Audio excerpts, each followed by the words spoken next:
Presbyterian RAKI P.peisia Gospel Golden Jubilee Pikum ringem Pikum chapkaza high school se das noz kana gane Pikum chanoze Kaitana Sampui Christo gane keyibe Victory through Christ.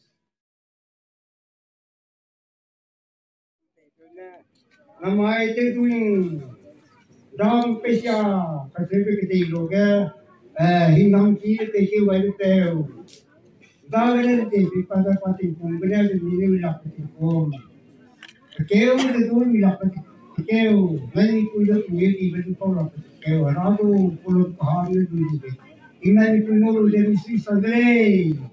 tesan tedo pege gitu pege kinoni ya be ni teki baro amen.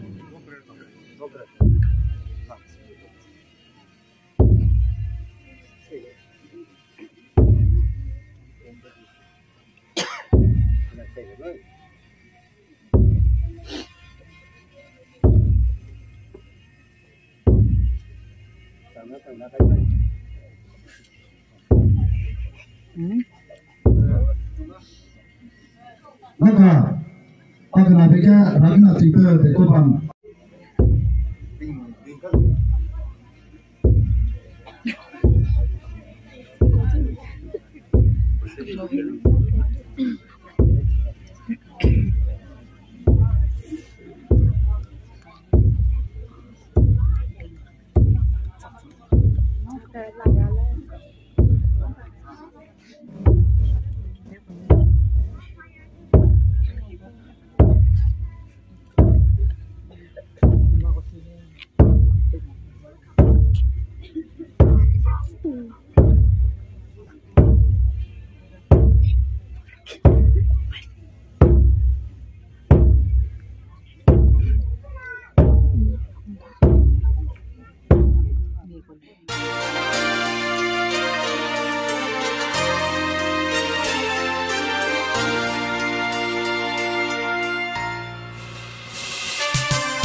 Ram Pesaram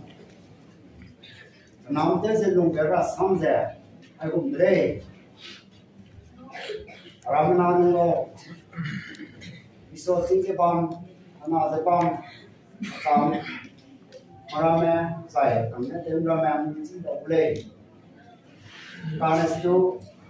xem nói sẽ bên này làm cái trong tài chi ra cái nào sang nu ra bộ cái sang ni cái đơn vị ni Jubilee cũng là nhiều món gì nè anh này nóng cái đều nóng sao cái này không này P.peisia P.peisia si quả đây cái này teume sang này P.peisia teume này mẹ nóng thế biệt đó ai cũng đây mà muốn ông năm gì cái này con kêu ra chính kêu cả thùng ram can si bé năm kêu chi bên này đang câu chi cao ghé cái đây nó phụ nữ sang con bé thì cái đủ P.peisia năm gì ta cái đủ 1420 AD के पा 14 के नाम के delei नका अनुलुम हम बे कोम संग का से हाई बताई से उकाई अनुलुम संग delei Esong pame. Jomige bitra nanti jombe panna. Oh, nei gambe nebe.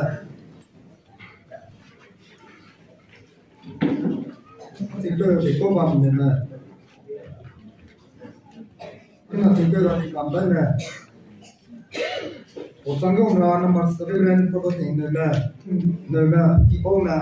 Tanga pasno pizza P.peisia.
sunage namai Misuiyibe Gospel Golden Jubilee ngot sama sikne Aipau pitke rabu samike sarangge sabtu lugu speaker go resi tekute aigani go chairman secretary bamne sidu ine market dewani tek so sikne sunage iku ga desan te na Misuiyibe sapana I ulang bege kedui berapa Jubilee ngot sangai berapa kingong ye di sepe pangau haleluya isa ga design ngaudi mena amen amen lona anu sita sama dai zaina amen ache ga design anu ngaudi mena haleluya haleluya lona sabara Misuiyibe ngaudi mena sapai dai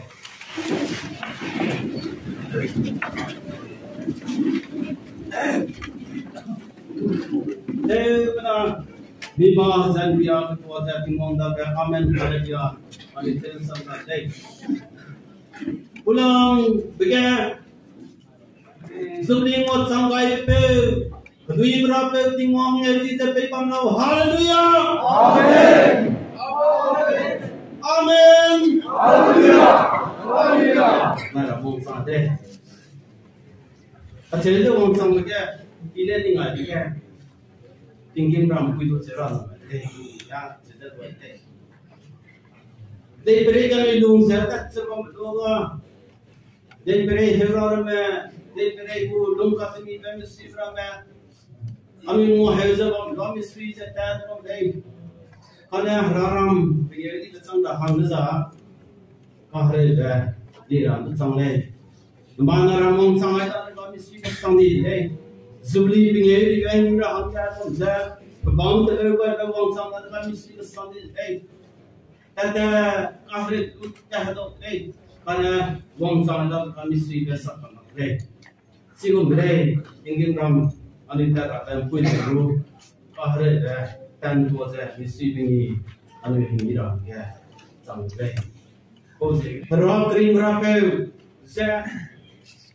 Arab itu boleh seperti keyibe terai ni namari roga bammak se terai tu dah mesti. Kerana namanya sang rumah Christian Aipau ramga Christian keyibe rasa kansi kering berasi ramnya lupa keyibe bau se Misuiyi sandalai orga sandalai kasi kita dah lupa. Kau segera nama terai di delei kerana nama ring sak sebab Christian gerai anu yoga pam segera rangi di rangi misuiyi tokat nam masuk itu sakra tunai delei kau segera peja agani pau dah sab nama dah mimi ke Christian gerai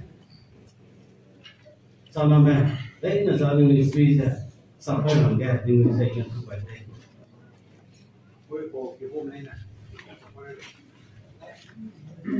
Jawab nama tu mana nama?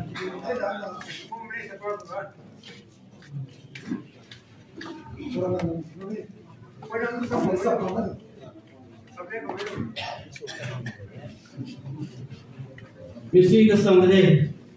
yang Misuiyi jangan tahu dah. Drum Kecok bangga berakring berapa saja. Awang rapi tu le,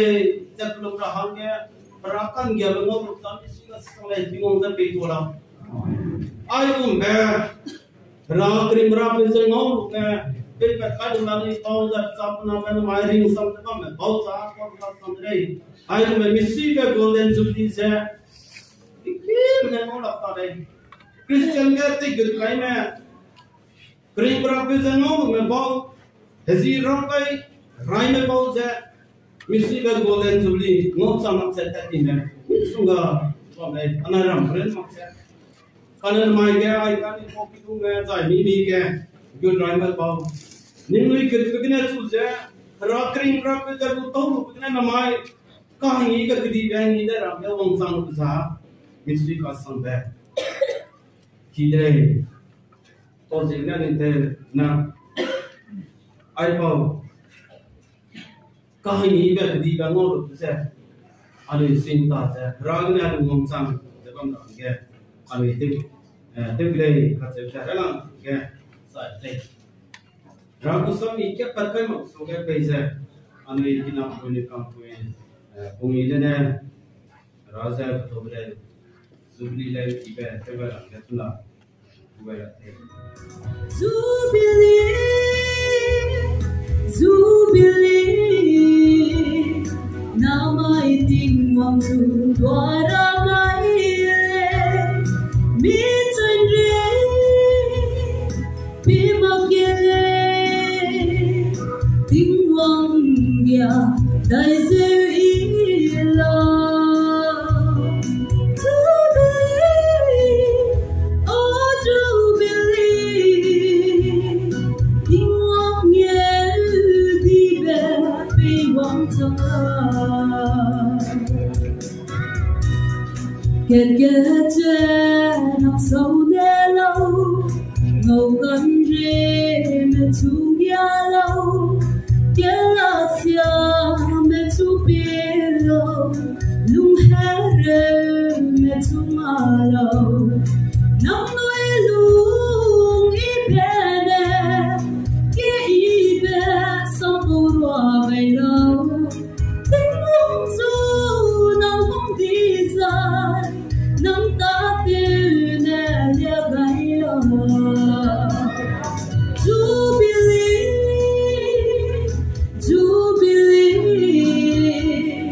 namai ting wang su dwara mai le mi chân re bi makele ting wang ya dai se ilo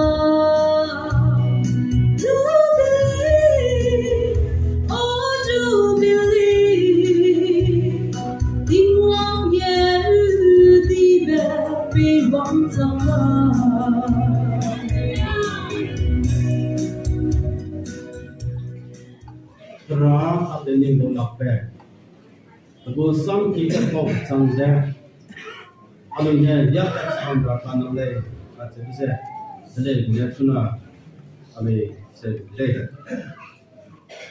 Ani go Bible kan si ge Korean prayer programming dum ringen desna kam ne. Kare ani wang Iswa Krista zegre ani se kungam ne Aipau Hera ke Misuiyibe Rasam peise sadia pamlao ragu sam ke patai be ani te nang ge rane peise ngam lao amen mani go klanga be sam puise Krista gre keyibe atse si Krista gre keyibe atse se pampui kena ani hargala midai Jubilee pahayana he tegudu Krista gre keyibe Heleu Dia baik ani sel le si Krista gre keyibe pampui kena ani hargala nusa rainam bege Krista iso gre zemna me sai rab ge pamdi bidre sai dai lakpe gale lakpe ring bege ani se ngo ka khai be se keyibe rainam Zai pak na bige na mai ami Jubilee ka ngi bige Krista gna keyibe atse za ani pong pai no ring pui be teume rakna be su gai me rakna te sap su gai me dai je ke be pi bang ge hre di za sa kan sia be pung za ta hang tong le ka ne chi ne Heleu ka mak dai Karena Kristus ada kan nombor pui ke maksud puni kering ke, tapi sabtu pam saya cipop beram, dia pungan saya, namai gospel golden Jubilee, anu yang ini orang orang saya keyibe pak kenal deh, orangnya di sepe bana. So Kristus ada kan nombor, anu cakap kenal deh, sini maksud saya, dari mereka kedut saya tu, saya terus kedut saya deh. Karena mereka kedut saya tu ring rasa. Iswa Krista keyibe resi te peise kam nomor ne ring le kong se kena manu ko sampui kelanga se ke tauti ke sangai